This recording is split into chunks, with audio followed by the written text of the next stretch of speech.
Hello friends, welcome back to my channel visual art history Mahi S. Friends, ये मेरा यूपीटीसीटी mock test 5 है।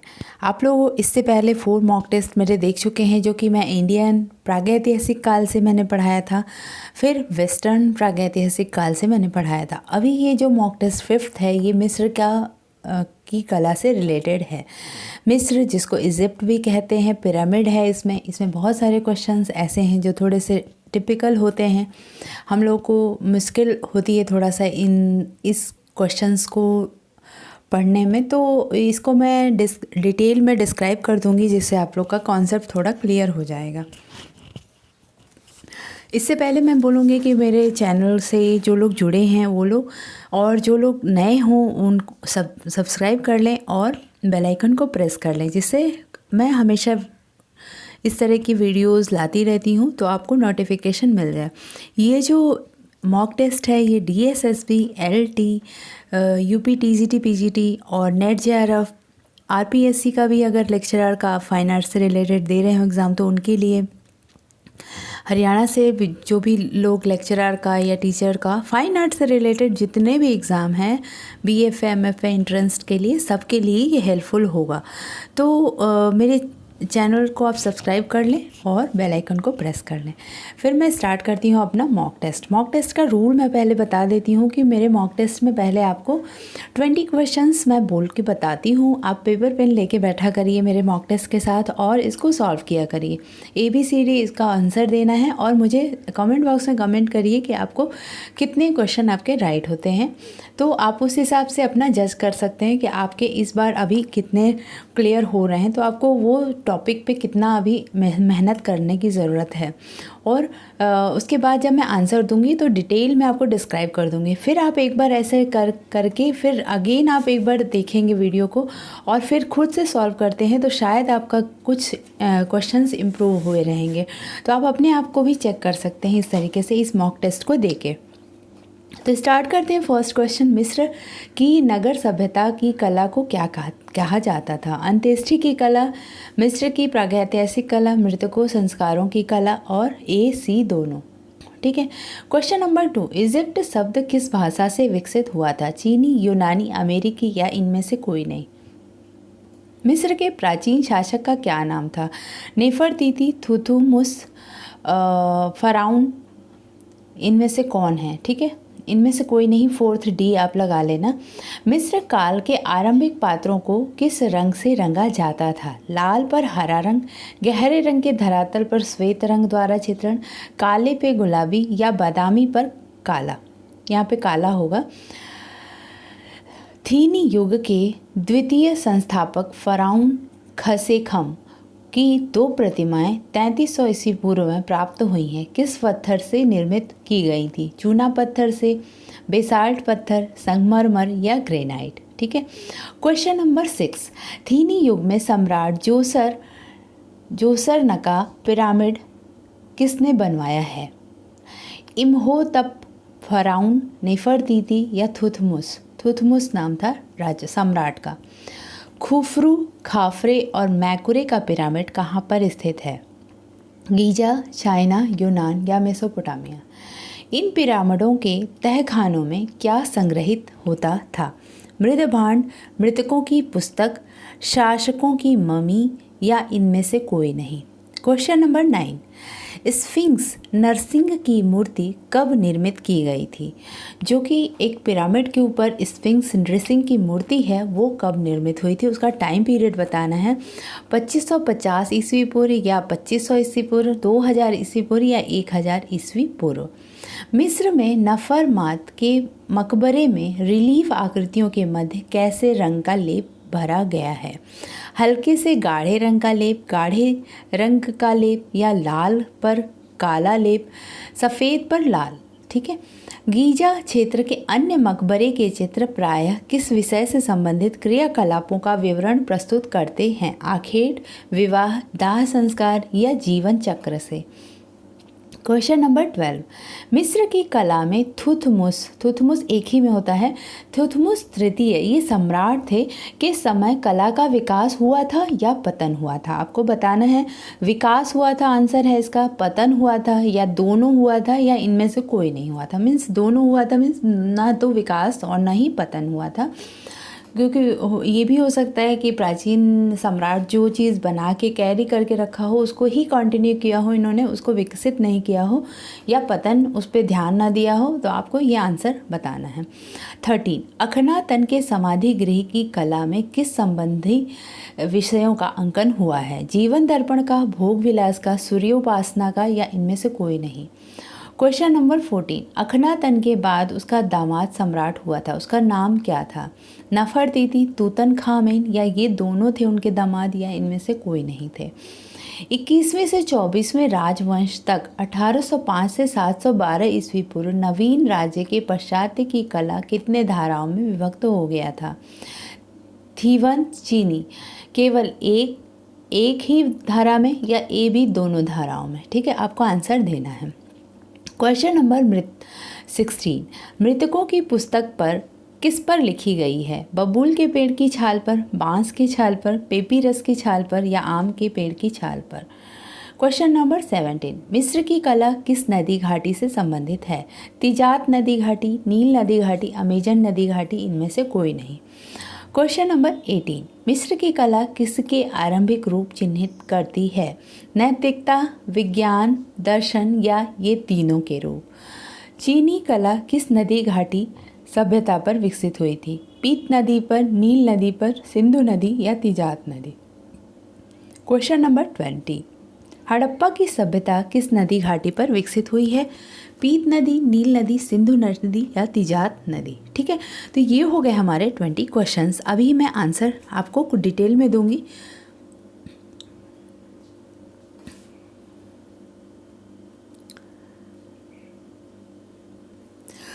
तो friends, इसका मैं आंसर आपको देने जा रही हूँ। फर्स्ट क्वेश्चन मैंने पूछा था, मिस्र की नगर सभ्यता की कला को क्या कहते हैं?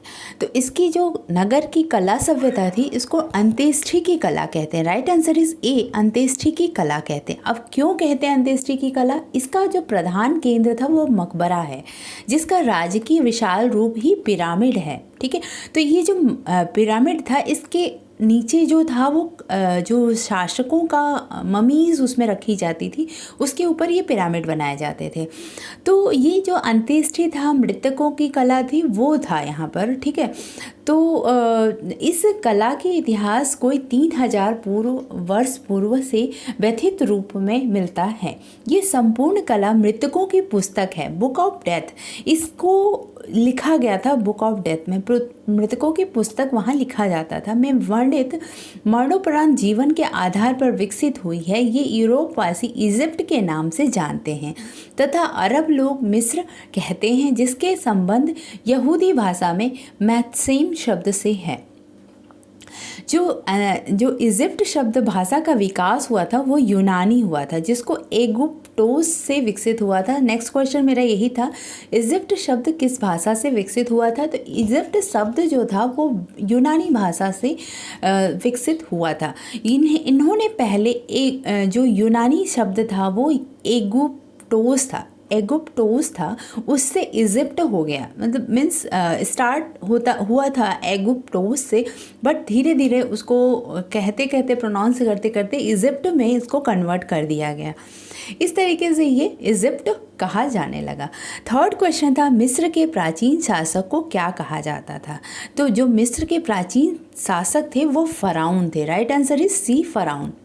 फराउन जो थे वो थीनी राजवंश, थीनी कहते हैं उसको, थ से थीनी राजवंश, चीनी नहीं होगा, थीनी होगा। ठीक है, थीनी राजवंश राजधानी थीनीस के अंतर आरंभिक 2 राजवंशों को थीनी कहा जाता था। मिस्र के प्राचीन शासक फराउन जो थे वो कहे जाते थे, अतः इस युग को फराउनी युग भी कहते थे। जो मिस्र का युग था वो युग जो काल था उसको फराउनी युग भी कहा जाता था। क्वेश्चन ये भी आ जाता है कि फराउनी युग क्यों कहा जाता था? तो फराउन जो सम्राट था, वहाँ का राजा था, थीनी वंश का राजा था, उसकी वजह से फराउनी वंश फ़िरौनी युग कहा जाता था। मिस्र जैसे यहाँ पे गुप्त और आपके गांधार, ये सारे जो राजाओं सम्राटों के नाम पे जो काल पड़ गया, वही चीज़ सेम वहाँ पे था, फ़िरौनी उसी हिसाब से कहा जाने लगा। मिस्र काल के आरंभिक पात्रों को किस रंग से रंगा जाता था? तो इसका राइट आंसर हो जाएगा गहरे लाल रंग के धरातल पर श्वेत रंग द्वारा। गहरे लाल रंग के धरातल पर श्वेत रंग द्वारा। Right answer is B. यहाँ पे गहरे लाल रंग हो जाएगा। गहरे लाल रंग के धरातल पर श्वेत रंग द्वारा चित्रित किया जाता था। उस समय के जो पात्र हुआ करते थे उसको पहले लाल रंग से रंगते थे, में भी गेरू का प्रयोग करते थे और उसके बाद उस पर चूना से कलर करते थे। ठीक है। पशुओं और यदा कदा मानवाकृतियों का भी यहाँ पे सीमा रेखाओं के द्वारा अंकन होता था। कुछ ज्योमेट्रिकल फॉर्म्स भी होते थे पशुओं के, और मानवों के आकृतियों को ज्योमेट्रिकल फॉर्म में यहाँ पे चित्रित किया जाता था पात्रों पर। Question number 5। थीनी युग के द्वितीय संस्थापक फ़राउन खसेखम जो थे, उनकी 2 प्रतिमाएं 3300 ईस्वी पूर्व में प्राप्त हुई थी। वो किस पत्थर में निर्मित हुई थी? तो ये जो थी वो बेसाल्ट पत्थर से निर्मित की गई थी। 40 सेंटीमीटर की ये दोनों प्रतिमाएं थी और बड़ी प्रतिमाओं जैसी शैली में निर्मित की गई थी। इनकी जो मुखाकृति थी उसको विवरण पर अधिक ध्यान दिया गया था और जो पीछे का जो भाग था वो गोलाई बढ़ाई गई थी और उसको वैसे ही छोड़ दिया गया था।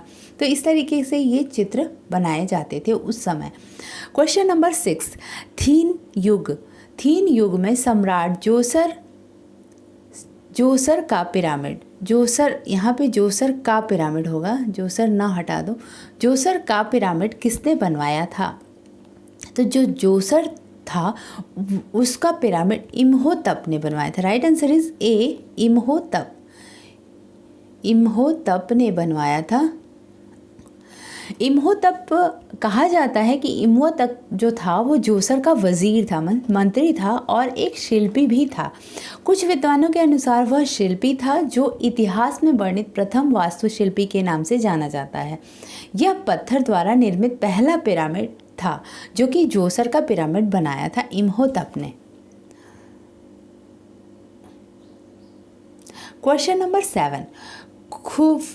खुफरू, खाफरे और मैकुरे का पिरामिड कहाँ पर स्थित है? ये थोड़ा प्रोनाउंसिएशन इनका अलग होता है तो हमें थोड़ा लेने में प्रॉब्लम होती है।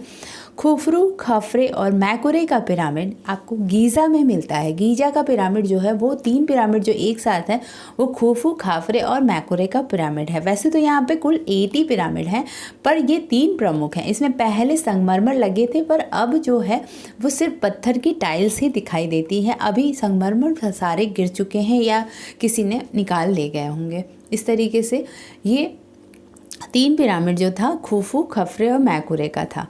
इन पिरामिडों के तहखाने में क्या संग्रहित है? अभी मैंने पिछले क्वेश्चन में बताया कि इसके तहखानों में जो था शासकों की मम्मी को संग्रहित किया जाता था। मम्मी आप लोग समझ सकते हैं कि जिस पे मसालों का लेप लगा के उसको सुरक्षित किया जाता था। उस समय के लोगों का मानना था कि हमारे सम्राट की आत्मा फिर से इस शरीर में आ जाएगी और वो फिर से जीवित हो जाएंगे, तो उनकी बॉडी को भी संरक्षित करके रखा जाता था। तो उस जो पिरामिड था उसके नीचे जो तहखाने जैसे बनाए जाते थे वो इसके अंदर दिखाया जाता था। मैं कुछ तहखानों का चित्र दिखाती हूँ आपको। सबसे पहले तो ये देखेंगे गीज़ा का जो पिरामिड होता था ये ऐसे आकार से बना होता था। ये पत्थरों की ईंटों से निर्मित किया गया था जो कि आज इस तरीके से दिखाई देता है वहाँ पे। इसको इजिप्ट भी कहते हैं, मिस्र का पिरामिड भी कहते हैं। इस तरीके से ये दिखता है। ये जो भू रचना थी इसको हम देख सकते हैं कि जो पिरामिड था खुफू का पिरामिड, खफरे का पिरामिड और ये था मेनकौर का पिरामिड। 1 2 3 खुफू, खफरे और मैकुरे का पिरामिड इस तरीके से बना था। और भी बहुत सारे पिरामिड थे जो टॉम्ब बने थे। इस तरीके से आपको चित्रित मिल जाएगा। ये इनका जो एरिया डिवाइड किया गया, वैसे तो ये छोटे छोटे सारे पिरामिड ही हैं पर ये जो मेन 3 थे खुफू, खफरे और मैकुरे का पिरामिड ये यहाँ पे दिखाया जा सकता है। ये कुछ स्टोन थे जो कि उसमें यूज़ किए गए थे, आज ये कहीं अमेरिका के संग्रहालय में, कहीं संग्रहालय में ले जाके इसको सुरक्षित रखा गया है, वहाँ के पत्थरों को।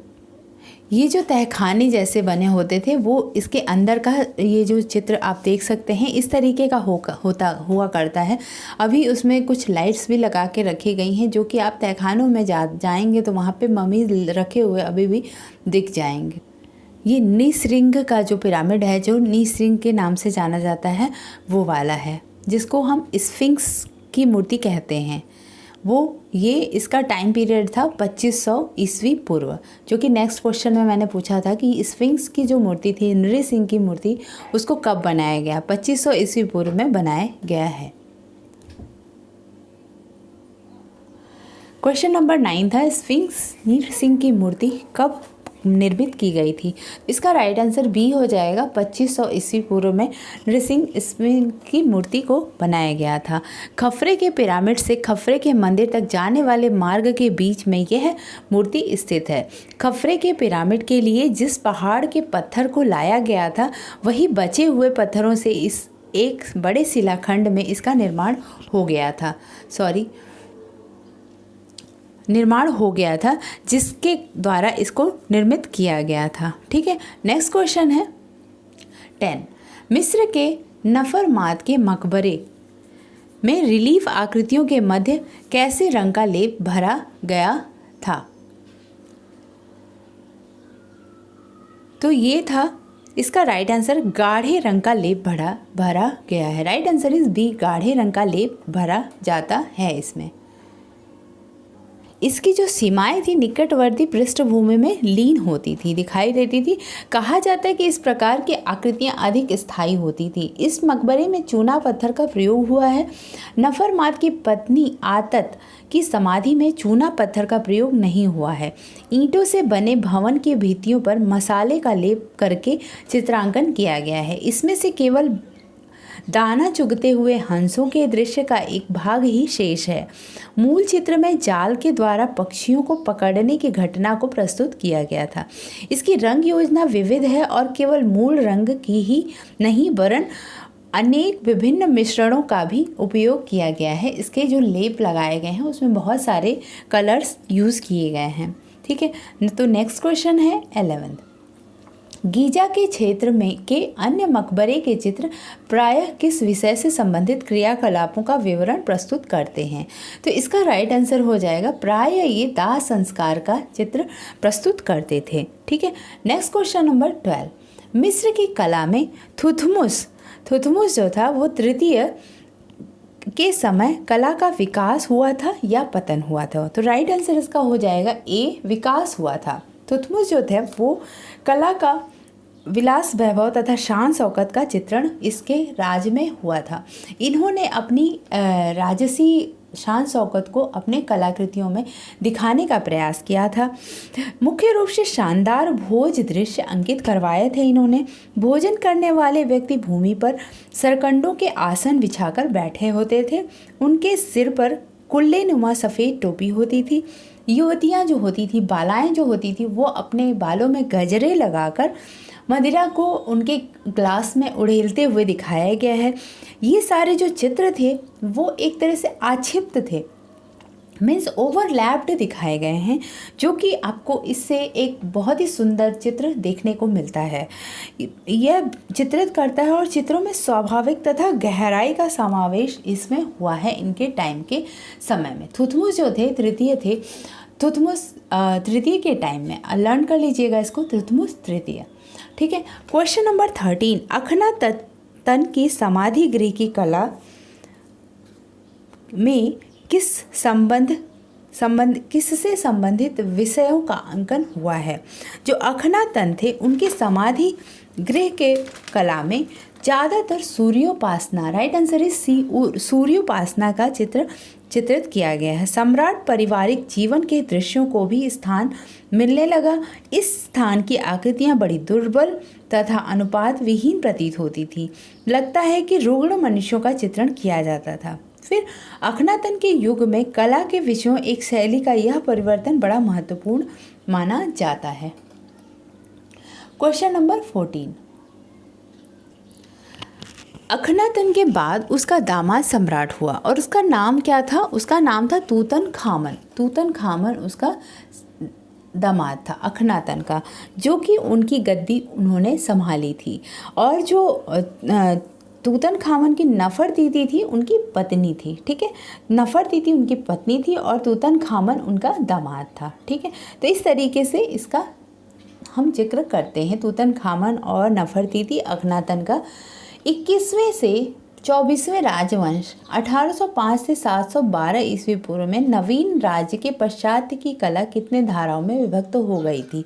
इस समय जो राजा थे, राजाओं बहुत सारे राजा का भी यहाँ पे चित्रण हुआ है। आपको 3000 से लेके आप 700 तक ईस्वी पूर्व तक की कलाकृतियाँ यहाँ पे जैसे हम देख रहे हैं, तो 3000 से 24-30 लगभग राजवंश चेंज होते गए हैं। तो सारे राजाओं का यहाँ पे नाम भी चित्रित किया गया है, जैसे थुथमुस हुए, अखनातन हुए। तो इस तरीके से बहुत सारे राजा चेंज होते गए हैं, तो उनके नेम ऐसे दिखाया गया है। तो इसको जो था वो कितने धाराओं में विभक्त किया गया था? तो नवीन राज्य के पाश्चात्य कला को 2 धाराओं में चित्रित किया गया था। राइट आंसर इसका हो जाएगा ए बी दोनों। Right answer is D, A B दोनों। तो थीवन और चीनी 2 तरह की कलाएं थी, थीवन तथा चीनी। ठीक है, नेक्स्ट क्वेश्चन है मृतकों की पुस्तक किस पर लिखी गई थी? तो ये तो इजी क्वेश्चन है। ये पेपिरस की छाल पर लिखी गई थी। पेपिरस नामक वृक्ष की छाल पर इनका धार्मिक ग्रंथ लिखा जाता था, जिसको मृतकों की पुस्तक कहा जाता था। शासकों के शव के साथ इसे भी दफनाकर दिया जाता था। ऐसी कई पुस्तकों में मृत्यु के पश्चात जीवन का चित्रण हुआ है, जिसे आत्मा का दूसरे लोक में प्रवेश, मृत व्यक्ति का हृदय तोला जाना आदि चित्रित किया गया है। किंतु इस प्रकार के पुस्तकों में चित्र अधिक देखने को नहीं मिलते हैं। ठीक है, इस तरीके से ये हो गया पेपिरस की छाल पर चित्रित किया गया था।